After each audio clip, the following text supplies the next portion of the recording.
Hi, everyone. Welcome to Centered Healers. My name is Debbie Jo, and we are starting Mind Traps. And the first video of this, I think, is the most important simply because it's going to cover cognitive dissonance. And we are going to share this separation of cognitive dissonance and why that is so important. So let me get my notes up so we can stay on course and on topic, because that is super important for me. All right. So cognitive dissonance is a theory, and Leon Festinger, at the beginning of the 1950s, came up with this theory. It refers to the discomfort or tension that arises when an individual holds two or more conflicting beliefs, attitudes, or values, or when their beliefs and actions are in contradiction. And we'll get into an example here in just a minute to give you a little bit more understanding of what that is. This state of cognitive dissonance it does create a mental trap that people often seek either to resolve, as the discomfort it generates can be very unsettling, or however they want to handle it. So let's get into an explanation of what is a mental trap of cognitive dissonance. My list is going to get me. Just bear with me. I promise there's points in this. So we're going to go over just a few of them. So belief action misalignment. This is the part of cognitive dissonance. It occurs when a person's actions do not align with their existing beliefs or attitudes. So since this is an energy healing channel and we are bringing infinite information to understand some of the pitfalls that can keep us from walking into our higher selves, this is going to be our example. A lot of people like to use, smoking as an example, but mine is about being a churchgoer on Sundays versus not a churchgoer any longer. And we're going to give you that. There's a misalignment. I'm an energy person. I do sound healing. I do Reiki therapy. There's a lot of different things that I provide within my services, whether it's intuitive, light language, or a little mix of all the above with crystals included, or going to church. So there you can see the number one turmoil that was created by the sociological aspect that everyone around me was still going to church, and they couldn't understand why I was no longer going to church and why that did not resonate with me any longer. So we are creatures. Number two of the cognitive dissonance is the desire for consistency. People just naturally have an innate desire to be consistent in their thoughts, beliefs, and actions. If you take somebody that wakes up at 4:30 every single day and they don't get to be able to do that, and that inconsistency starts arising, they can feel unease and discomfort, frustration. I wasn't up when I should have been, those types of ideals. It also, the discomfort and stress from cognitive dissonance results in psychological discomfort. This can result as guilt, anxiety, or tension. For me, it was, I didn't feel guilt about not going back to church, and realizing that through all my research, understanding, going back thousands of years and realizing how that had been manipulated and where that got manipulated, I had no guilt. That I have anxiety, probably so when I had people knocking on my door going, but why haven't you come to church? And did that create tension when I said, I don't believe the way you believe, and what I'm doing, they couldn't understand or were open to understanding? So people just naturally seek to reduce this discomfort and resolve dissonance. And that's typically in alignment when people start working with energy or start working in the direction of being a coach or self-help or helping people clear their energetic blocks, yoga, that type of stuff, you resolve it by not coming around, or there's separation, like you're rising vibrationally higher than the other people. So that's where a lot of discomfort happens. It, a lot of times your friends change, right? Ways of resolution, how to alleviate cognitive dissonance. Individuals take one or two routes, possibly. One way that people alleviate cognitive dissonance is they change their beliefs. One way to resolve it is they modify their belief, their attitudes, whatever, to that align with their actions. So my beliefs and my actions align with working in energy. So meditation is big, yoga is big, grounding is big, having my crystals are big, having my sound healing, my Tibetan singing bowls, all that is big, that aligns with my higher self, and it resolves that internal conflict, right? Alternatively, people may change their behavior, like I did. Like I stopped going to church and people pleasing and trying to have friends that I didn't align with and couldn't understand, like when I would kind of talk about, grounding and those types of things, to maybe just like give them some education. I was willing to go hang out with them in their environment.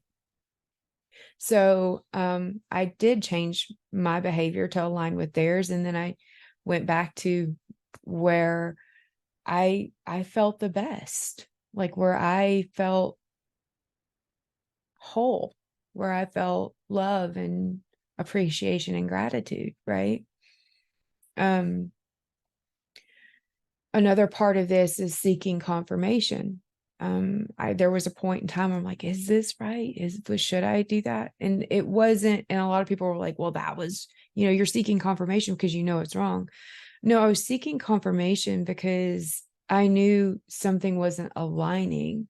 And so my alignment to my higher self and a walk of a more natural, homeopathic, holistic approach was the conflict that I was creating, because I knew I'd lose friends that I'd loved for a very, very long time, and family.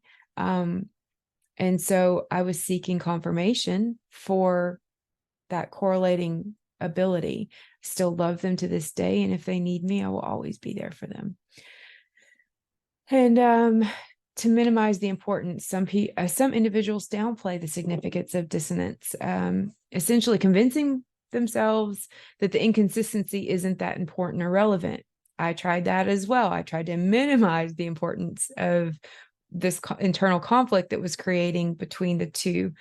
And I found that it was very relevant. It's very important. And I needed to honor what I was feeling and allow that to come up authentically and naturally to be my higher version. There's rationalization. That's another part of, trying to figure out the ebbs and flow of it. People engage in rationalization to justify their actions or beliefs.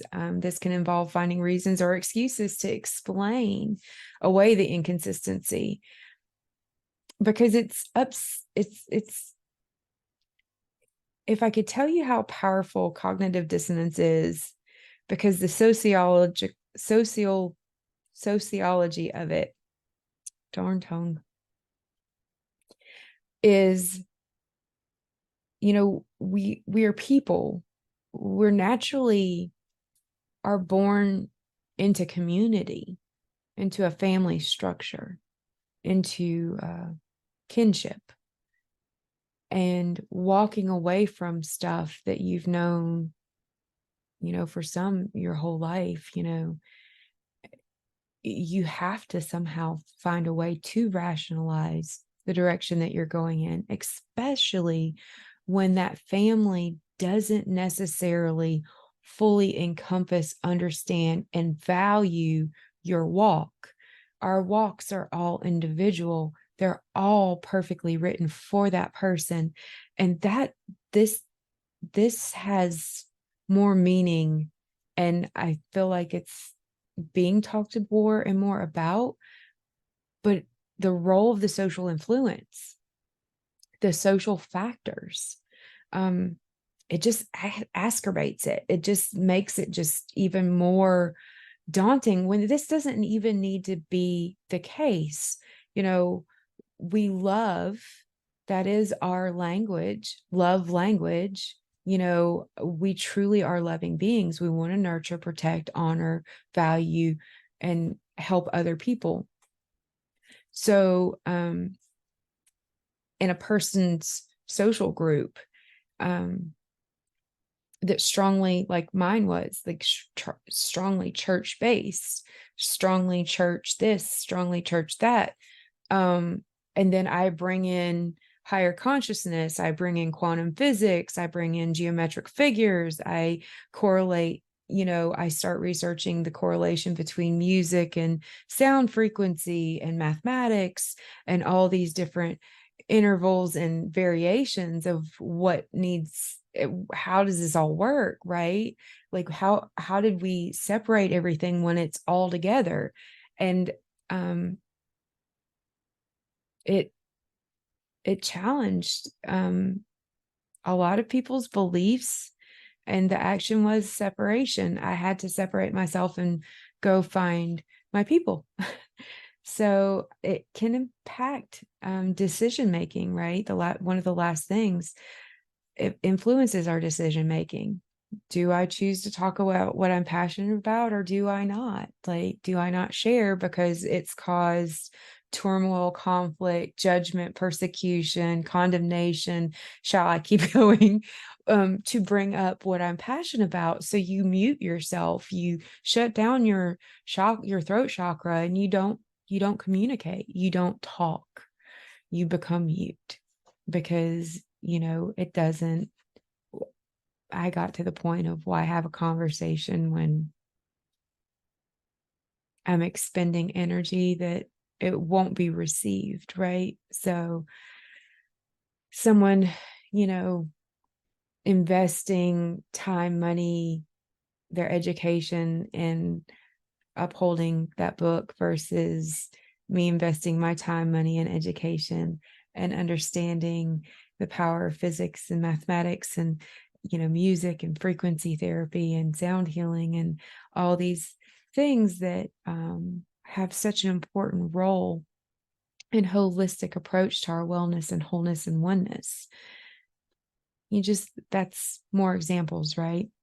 So to make this short, understanding cognitive dissonance, I feel, is really super essential for people just starting out on their walk of, going into the holistic understanding, whether it's wellness, holistic yoga, meditation, whether it's combining everything, whether it's understanding light language, whatever light language, art, however they find themselves, that we start creating safe spaces for people to explore their art, their language, their beliefs in a loving environment.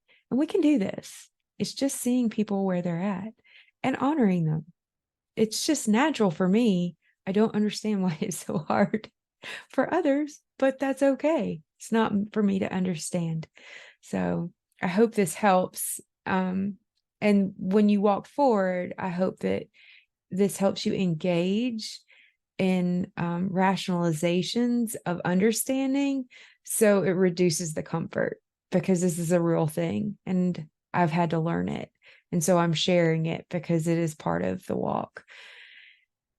And just stay unbiased in thinking and the decision making, and really question and touch into your higher self, and is that aligning, and choose to make the right decision based for you. It's your life, right? So this recognizing of cognitive dissonance and its impact in the light worker community, in the energy community, in the holistic community. I hope this helps individuals, like I said, make more informed and rational decisions and choices. So I will leave this with you.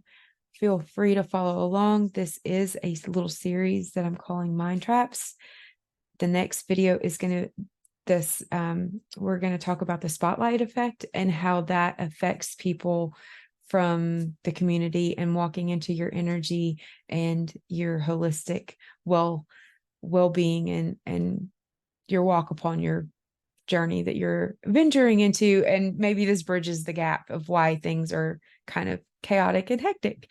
So much love and light again.